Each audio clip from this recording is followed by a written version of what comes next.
Okay, so everybody, I am continuing from where we're shading. I added a little bit of an extra darker shadow here on the side where the eye is. I made the nostrils a little bit darker as well. And I started adding the shadow right here above the eyelid. So I'm going to continue with that. You just have to really individually look at each one of your photos that you have. I mean, I really use mine as a guide in seeing where the brightest areas are and where the shadows are, and just really keep that in mind when I'm shading here.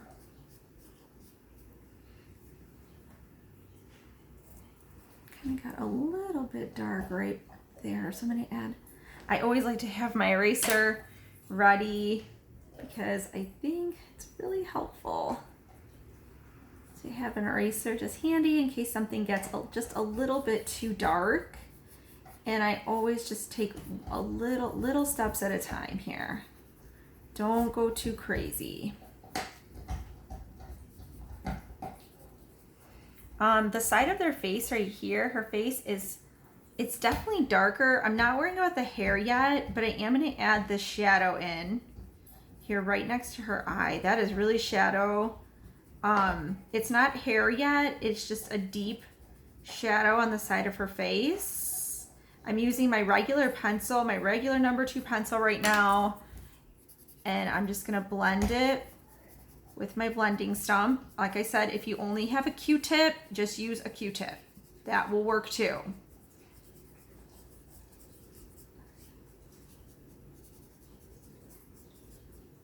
I'm noticing my eyebrow is now, whoops, my eyebrow is a little bit too light here compared to the side of her face, and my eyebrow's kind of disappearing. So I want to come back in and make that eyebrow a little bit darker in that area so that the eyebrow still pops, because you don't want everything to be the same tone. And that's what happens sometimes. They all just get really flat because everything is the same shade of gray. You don't want it to be all the same shade of gray. You want it to have these really dark areas of black, and you want there to be light areas and white areas. And that's what's really important in making everything blend nice and smoothly and taking it just a little step at a time. You never want to take your blending stick and just like color their face in gray. Just take it just a little step at a time. And if it's just slightly lighter here, you just go really light. It'll put enough color on there, just even from what's already on the paper. I'm going to continue down the side of her face here. I'm not outlining her face.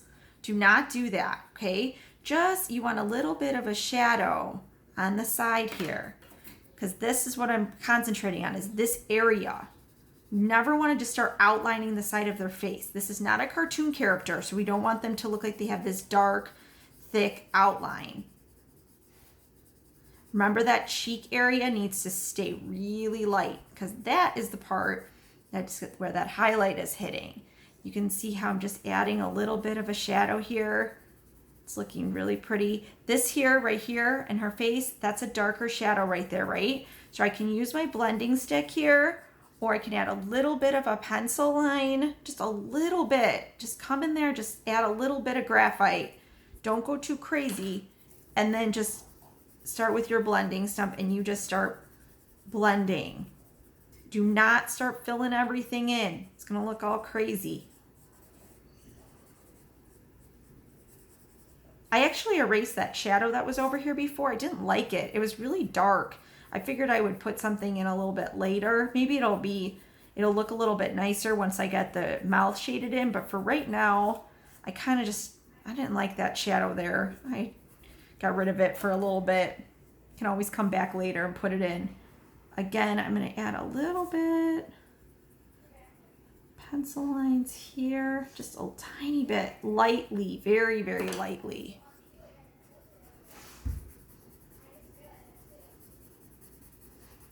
Some people will think that their face, they'll be like, oh my gosh, it looks dirty or something like that. You don't have to worry about that. Once everything gets shaded in, it's not going to look like that anymore.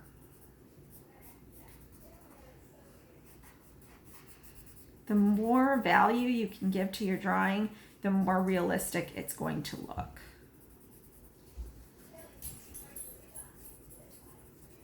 Very, very subtle. Now, I'm not going on that high contrast side. Right now, I'm just literally staying inside of that line. If your line where you cut, your cut line is really dark, you can actually erase that and just make it dark, you can make it lighter, just to kind of, you can just shade around it. You don't want to have an outline there on their face. It should just look very natural, like it's flowing from one to the other. It's a little bit of a darker area here where her chin comes in. Where that chin is, that should be very bright right there.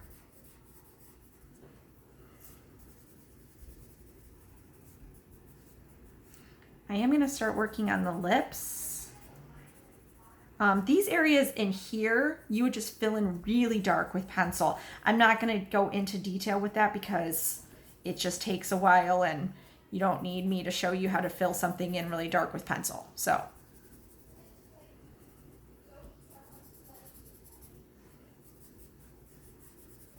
notice how I'm working my way around her face. That's also very important. Don't kind of like jump from this part to this part to this part. I'm working from the top and I worked my way around. Something that you might want to pay attention to right here is when you are filling this in this part here, because this is where her neck is, and because you can't see Ariana Grande's neck here, I'm just going to add a little bit of a shadow so you can see how that's going to really make her chin pop.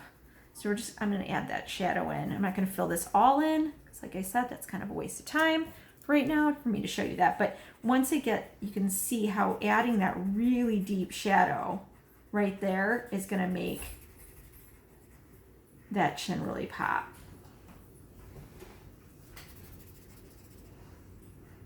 Same thing over here.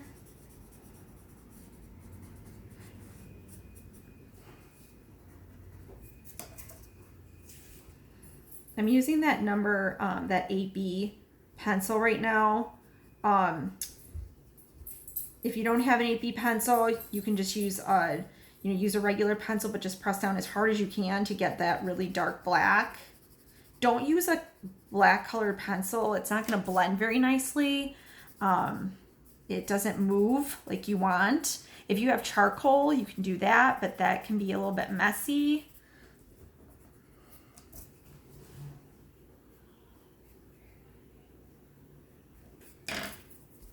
Showing you how that really pops right there. Okay, that looks pretty nice. All right, so the mouth, I already kind of added a little bit of a shadow right here. I want to add a little bit of a shadow here as well. You can see how those are really dark. There is a really bright highlight like right here where her lipstick is and down here at the bottom. What I want to do is I'm just going to kind of mark that just so I don't mess up. But I want to kind of like grab that little shadow or that little highlight, and then down here a little bit of a highlight as well. And I can always erase around it later, but I want to make those lips darker than her face.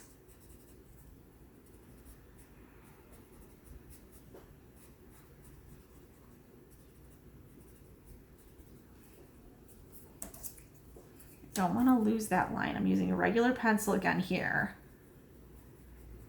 I don't want to lose my line in the middle because it'll look strange. Don't want to outline the lips. It'll look like they have crazy lip liner on. And this is, not the early 90s or late 90s where we wore crazy lip liner. So want to make sure that you are just filling in. You don't need, blend that too so that's not a hard line there. No hard lines on our faces.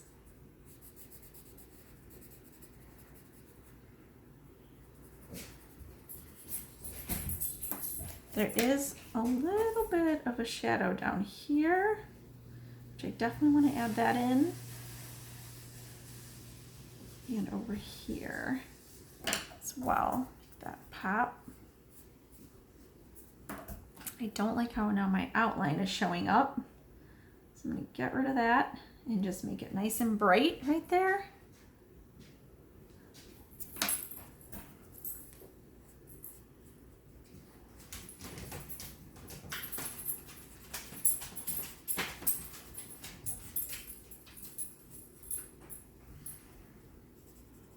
Should be very subtle. Don't make it an outline by any means. It'll look crazy. If you feel like something is too light, like I think this is just a tad too light, I don't want to outline it, but all I'm doing is just adding a little more color right there so I can blend that in. I can also come in here with my eraser and add a little bit of highlight on that side and a little bit more texture and highlight on this side. Use that eraser to your advantage for sure. I'm noticing a little more of a shadow here. So I'm gonna add my shadow. Like I said, wherever there's a shadow, there should be a highlight.